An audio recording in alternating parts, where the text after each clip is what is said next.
Walang bayad? Free. So mag-register na. Sige, thank you.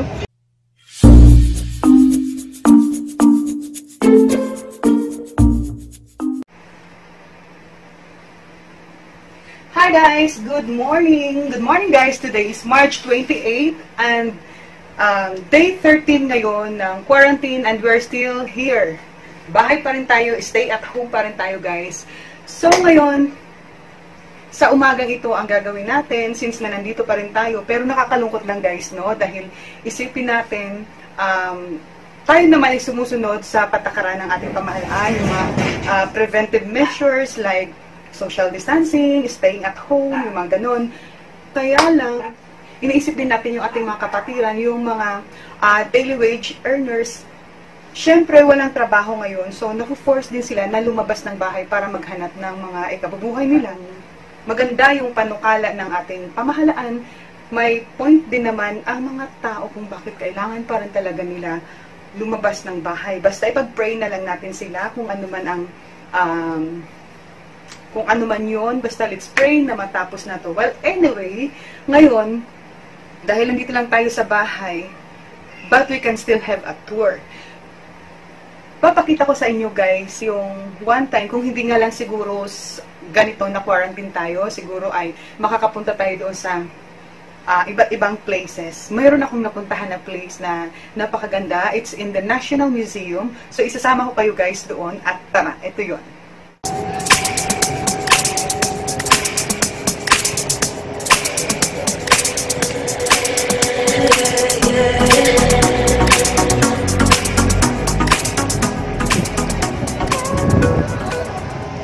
So, pasok tayo doon sa National Museum. Wala daw babayad? Wala daw bayad. Sinanong ko si Kuya. Pero tanongin natin kung sige, tara. Walang bayad? Free. So, mag-register na. Sige, thank you. So, guys, free pala dito sa National Museum. Hindi pa ako naka-try pumasok, pero ngayon pa lang. Punta tayo dito. Ang hangin dito. Ang sarap, guys. Grabe. So, ayun. Papasukin natin yung National Museum. Lumapit na tayo kasi kanina nandun tayo sa kabila. So ngayon, punta tayo doon. Ang sabi ni Kuya, magre-register lang daw and then wala naman daw bayad. So, fine. Then magre-register tayo. Hindi ko lang alam guys kung pwede doon ng camera. Tatanong tayo kay Kuya kung papayagan ng camera doon at then mag-video tayo para mas makita pa rin natin. Pero kung hindi, siguro pictures na lang. Tara!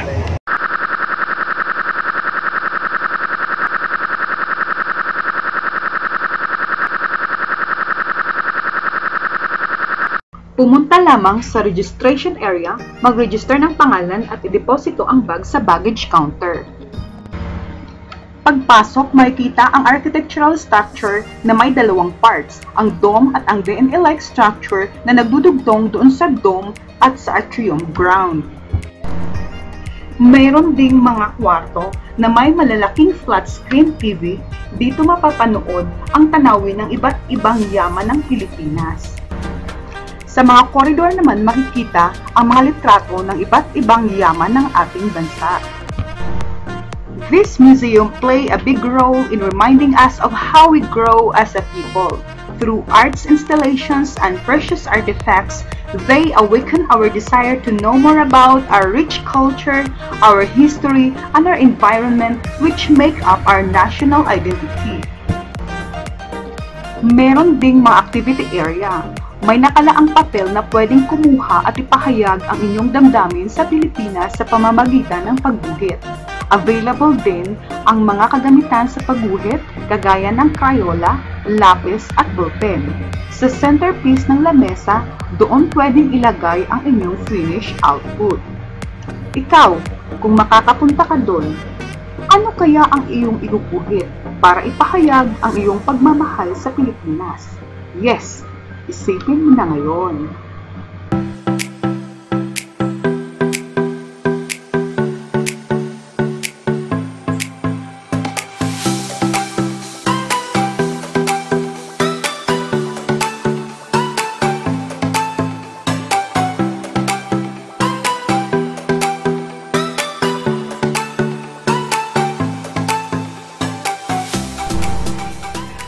Punta naman tayo sa pangalawang palapag. Yun yung National Inheritance Temporary Exhibitions, yung upper hall entrance, tsaka yung upper courtyard at reception hall. Dito sa second floor, makikita yung skeleton of the Philippine largest crocodile na nakahang mula sa kesame ng palapag na to.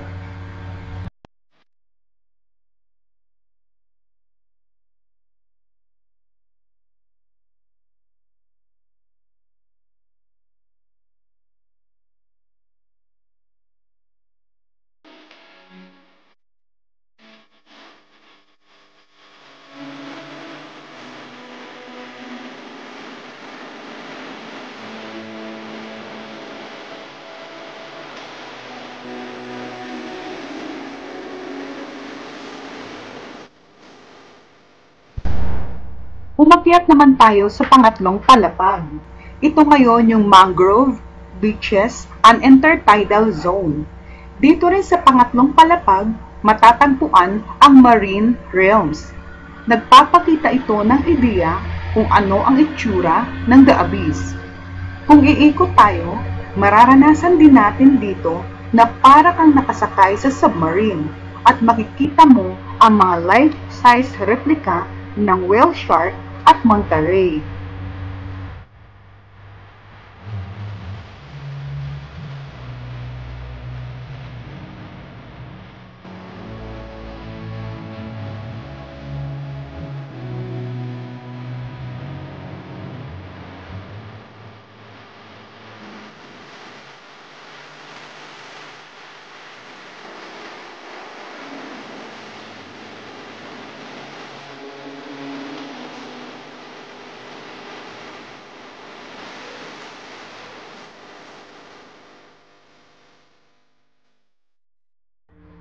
Shark! Wow! Ito naman ang bibig ng pating nganga.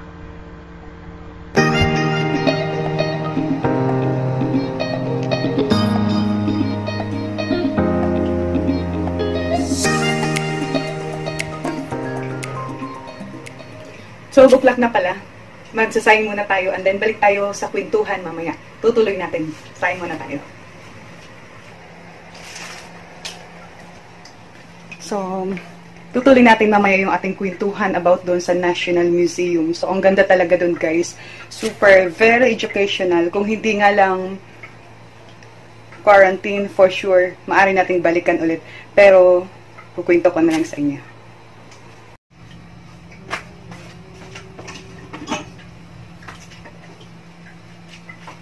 Saing muna tayo.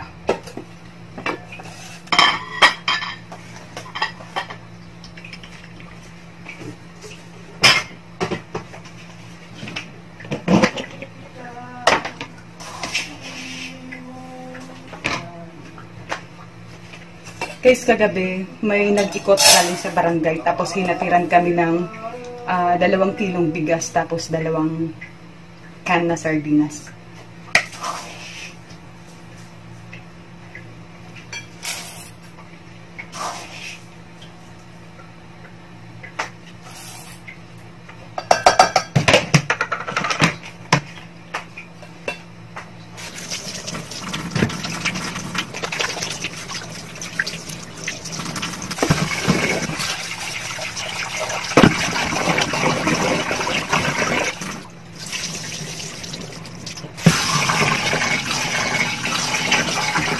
Ayan guys, pag ganitong quarantine, di ba pang 13th day na tayo ngayon. So, ayun ang ginagawa natin dito sa bahay.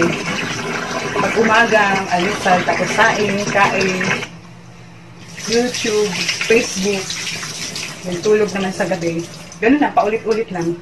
Pero sana lang huwag mong magtagal itong quarantine kasi mahirap ng buhay na ganito, hindi siya normal.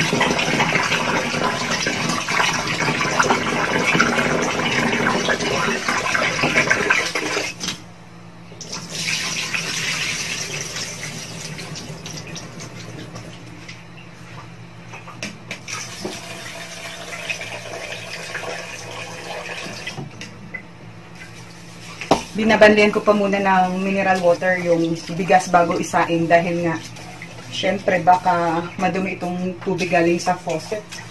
So, banlian muna natin. Ayan. Bago ko lagyan ng sabaw, yung sasainin bigas, binabanlian ko muna ng mineral water. Ayan, bago yung final na pagsabaw.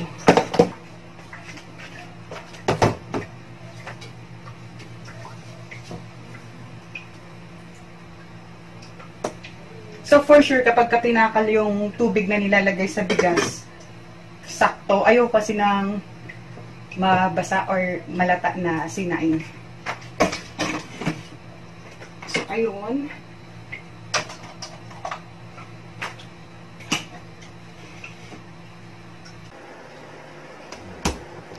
Kunin naman natin dito sa kabila yung mantika sa kabilang ref. Ayun. Ito yung gagamitin natin. Lutuin muna natin itong ulam. Ay na nga guys, dun sa National Museum, may mga video din akong nagawa. Kaya lang bawal i-upload. Kaya hindi na ako nag-upload doon ng video. Ayun, yung mga pictures na lang yung aking ipapakita sa inyo. So, tara, balik tayo sa kwentuhan.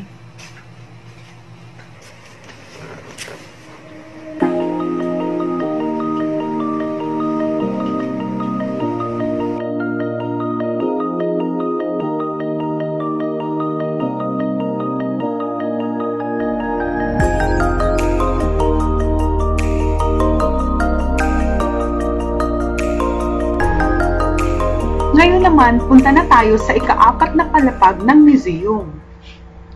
Dito naman ang pine forest, lowland, evergreen, rainforest, fresh water, and wetlands. Sa pang-4 na palapag, pag nag-walkthrough ka, makikita mo ang mini replica ng rainforest at ang iba't ibang uri ng species na naninirahan sa gubat na yon.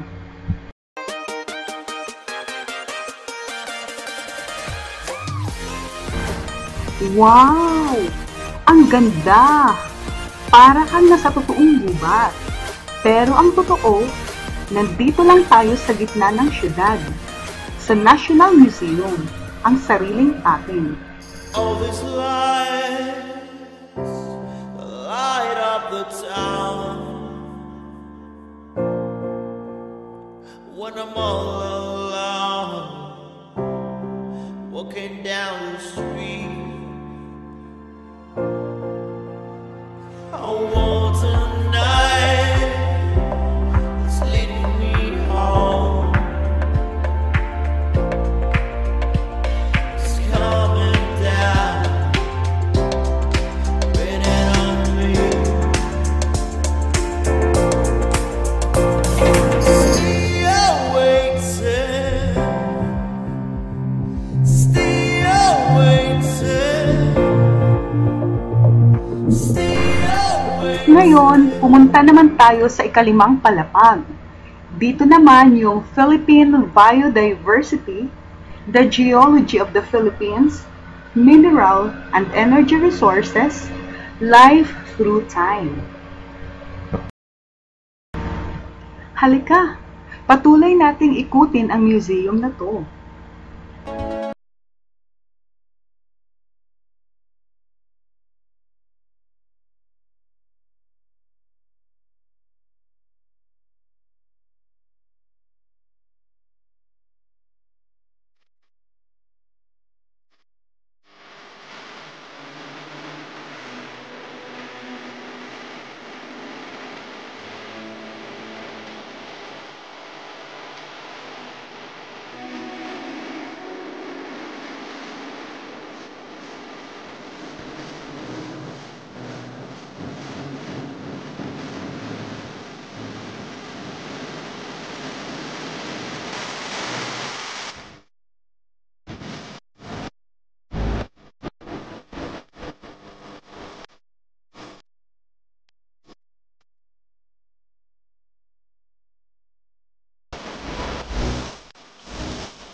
Ang ika-6 at huling palapag, dito naman ang roof garden, function hall, National Museum and Conference Center. Ito ang huling palapag ng National Museum. Ito pala ang operating hours ng National Museum. Tuesday to Sunday, 10 to 5 p.m. Sarado po pag Monday.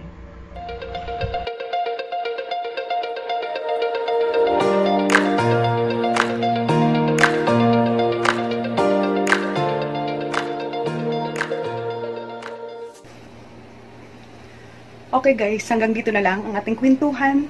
At kung ikaw ay bago sa aking channel, please subscribe and click the bell button over here so that you will be notified in every video that I'm going to upload. Stay at home, be safe, and see you again. Bye!